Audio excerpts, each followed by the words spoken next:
हम अपने संबंधों के साथ जीते हैं, उत्सव मनाते हैं, खेलते हैं, खाते हैं, आनंद मनाते हैं। किंतु जब कोई प्रिय हमसे दूर चला जाता है, इस संसार से चला जाता है, तब हम दुर्बल हो जाते हैं, सदा दुखी रहते हैं। क्या ये होना चाहिए? इस प्रकृति को देखिए, वृक्ष पत्तों के झरने से शोक नहीं मनाता, वो नए पत्तों के आने का स्वागत करता है। कल आप भी किसी स्थान पर आए थे और कल आपके स्थान पर कोई और अवश्य आएगा, क्योंकि ये परिवर्तन है, ये प्रकृति का नियम है। इसमें शोक कैसा? जो छूटा उसका शोक मनाने के स्थान पर जो मिलेगा या जो आपके पास है उसका आनंद उठाइए। श्री कृष्ण कहते हैं, ईश्वर के लिए सभी प्राणी समान हैं, उन सभी में समान रूप से ईश्वर का वास होता है। कोई जीव छोटा या बड़ा, अधिक या ज़्यादा प्रिय नहीं है। जो अपने ईश्वर की विशेष आराधना करते हैं, पुकारते हैं, उनके साथ सदैव उपस्थित रहते हैं। संपूर्ण जगत, ब्रह्मांड, चर अचर, सब में ईश्वर का वास है। यह ईश्वर की माया ही है जो पूरे ब्रह्मांड में व्याप्त है। वही ईश्वर धरती पर मधुर संगीत है, वही ईश्वर अग्नि की उष्मा है। उसी ईश्वर का वास प्रत्येक प्राणियों में है, जो सन्यासियों के चित्त को शांत कर साधना में लीन करता है। वह आत्म संयम भी ईश्वर ही है। यह संसार नश्वर है। सुख, दुख, हर्ष, विषाद आदि लगा रहता है। क्षण भर के सुख से जो खुश नहीं होता और अशुभ होने पर जो दुखी नहीं होता, वह व्यक्ति सच्चा ज्ञानी होता है। उसे ज्ञात होता है यहाँ सब कुछ क्षण भर के लिए होता है, भले ही वह सुख हो या दुख। ये जीवन कर्म प्रधान है। जो व्यक्ति कर्म करके, परिश्रम करके अपने लिए कुछ अर्जित करता है, वह वास्तविक रूप से उस फल का भागी है। अन्यथा वह चोर की भांति है, जिसे बैठे बिठाए सब मिल जाता है। जिस व्यक्ति के पास आपके लिए मान, सम्मान और कद्र ना हो, उनके साथ रहना व्यर्थ है। वह सदैव आपके लिए शत्रुता का भाव रखते हैं। ऐसे व्यक्ति के साथ रहने से उत्तम आप अकेले हैं। श्री कृष्ण कहते हैं, इस जीवन में अधिक सीधा होना, सरल होना भी अनुचित है। जो सरल और सीधे स्वभाव का होता है, लोग उसका अनायास फायदा उठाते हैं। ये जीवन एक रणभूमि है, यहाँ निरंतर संघर्षों का सामना करना पड़ता है। इस संघर्ष रूपी महाभारत में स्वयं अपना सारथी, अपना मार्गदर्शक और योद्धा बनना होता है। जिनकी किस्मत अच्छी होती है, जिनके पास किसी साधन की कोई कमी नहीं होती, वह थोड़ा सा भी कष्ट नहीं झेलती। थोड़ी सी भी कमी होने पर भगवान को कोसते हैं। वहीं जिनके पास अभाव होता है, जिनके पास साधन की कमी होती है, उनके पास थोड़ी सी भी बरकत हो या खुशी मिले, वह भगवान को धन्यवाद करते हैं। ये पृथ्वी नश्वर है, यहाँ सब कुछ गतिमान है। जिस प्रकार सुख दुख में जीवन आता जाता है, उसी प्रकार मृत्यु और जन्म यहाँ लगा रहता है। इसमें खुश होना या दुख मनाना व्यर्थ है। मुंह से माफ़ी देना और हृदय से माफ़ी देने में काफ़ी अंतर है। मुख द्वारा दिए गए माफ़ी को तत्काल प्राप्त किया जा सकता है, किंतु दिल की माफ़ी प्राप्त करने में उम्र बीत जाती है। प्रभु अपने भक्तों की सदैव परीक्षा लेते रहते हैं। इस परीक्षा में भक्तों को अनेकों कष्टों का सामना करना पड़ता है। सामान्य लोग इसे अपना दुख मानकर पीछा छुड़ाते हैं, वहीं साधक तथा प्रेमी प्रभु की इच्छा समझकर उसका सामना करते हैं।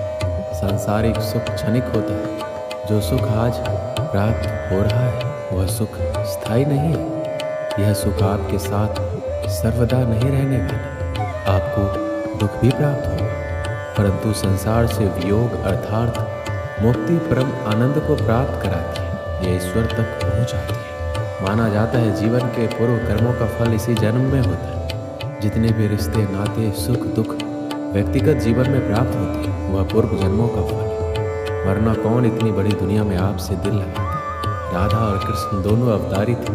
दोनों का जन्म कुछ विशेष परिस्थितियों के लिए हुआ था। उन दोनों का मिलना बिछड़ना बस एक प्रक्रिया मात्र थी, जिनके माध्यम से प्रेम का वास्तविक रूप समाज में दिखाना था। आस्था और प्रेम पर व्यक्ति का स्वयं नियंत्रण होता है। जहाँ आस्था और प्रेम लग जाता है, वहीं श्री कृष्ण के दर्शन हो जाते हैं, क्योंकि श्री कृष्ण सर्वव्यापी है। कृष्ण को जो भी भक्त सच्चे हृदय से पुकारता है, वह उनके साथ सदैव खड़े हो जाते हैं। प्रहलाद जैसा विश्वास, भीलनी जैसी आशा और द्रौपदी जैसी पुकार, मीरा जैसा इंतजार अगर सभी शुद्ध हो, तो कृष्ण को तो आना ही पड़ता है। आशाएं व्यक्ति को दुख के मार्ग पर ले जाती है। आशाएं बड़ी प्रबल होती है। आशा अनुरूप कार्य होने पर जहाँ खुशी मिलती है, वहीं आशा के विरुद्ध कार्य होने पर दुख का पहाड़ टूट जाता है। व्यक्ति जीवन में आशा दुख का प्रमुख कारण है। जो लोग ये कहते हैं अपनों के आगे झुकने में बुराई नहीं, उन्हें मालूम होना चाहिए जो अपने होते हैं वो कभी झुकने नहीं देते। श्री कृष्ण कहते हैं जब से मनुष्य का जन्म हुआ है जान पहचान का, और आज के युग में तो व्यक्ति का मूल्यांकन ही इससे किया जाता है उसकी पहचान कहाँ तक है। क्यों? आपके आसपास भी कई ऐसे लोग होंगे जो पहचान के बल पर आपको बना देते हैं। ऐसे कई लोग होंगे जो पहचान से काम पा लेंगे, धन अर्जित कर लेंगे, किंतु आप तनिक सोचिए क्या ये ठीक है? पहचान से मिला काम आपके साथ तब तक रहेगा जब तक आपके उनसे मधुर संबंध होंगे। संबंधों में खटास आई और काम निकल गया हाथ से, तो अब क्या किया जाए? इसका उत्तर है काम। अपना काम पूरे मन से करें, अपना काम निश्चल से करें, क्योंकि पहचान से मिला काम अधिक समय तक नहीं टिकेगा, किंतु काम से मिली पहचान युगों युगों तक टिकेगी। श्री कृष्ण कहते हैं जीवन में कुछ कर दिखाना है, आकाश की वो सीमा छूनी है जिसे छूने के विषय में आप कभी सोच नहीं सकते। तो अपने भीतर से ये 3 गुण अर्जित कीजिए। पहला, अपने लक्ष्य को पाने की चाह, लगन, ये आपसे वो करवा सकता है जो आप कभी नहीं कर सकते। दूसरा, साहस, संकट उठाने की क्षमताएं आपसे वो करवा सकता है जो आप करना चाहते हैं। और तीसरा है अनुभव। अनुभव आपको ये बताएगा कि आपको क्या करना चाहिए। तो जिसने चाह, साहस और अनुभव इन 3 गुणों को पा लिया, उनके लिए संसार में ऐसा कुछ भी नहीं जो वो नहीं पा सके। स्वप्न और लक्ष्य कितने समान लगते हैं। इन दोनों की व्यक्ति कल्पना करता है, इन दोनों को व्यक्ति पाना चाहता है, और ये दोनों पूर्ण हो तो व्यक्ति स्वयं को भाग्यशाली भी समझता है।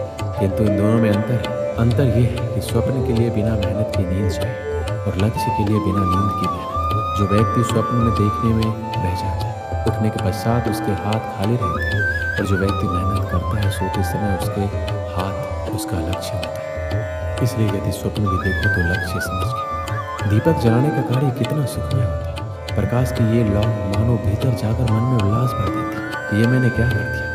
मैंने इसे बुझा क्यों दिया, जबकि इसी से मैंने अन्य दियों को जलाया। क्योंकि जब तक ये तीली अन्य बातियों को जला रही थी तब तक ये जल रही थी, किंतु जब इसने ऐसा करना छोड़ दिया तो इसे स्वयं बुझना पड़ा। जीवन में इसी प्रकार प्रकाश देने का नाम है। जीवन में शुभ काम करोगे, परोपकार करोगे, किसी की सहायता करोगे तो जीवित रहोगे, और जिस दिन ये देना बंद करेगा श्वास लेने के पश्चात भी मृत समान होगी। इसलिए जब तक श्वास है आशा रूपी प्रकाश का संचार करते रहिए। विश्वास कीजिए मृत्यु के पश्चात भी अमर रहेंगे। एक समय की बात है, तूफान में फंसकर एक समुद्री जहाज तहस नहस हो गया। उसमें बैठे सभी यात्री समुद्र में डूब गए, बस एक आदमी को छोड़कर।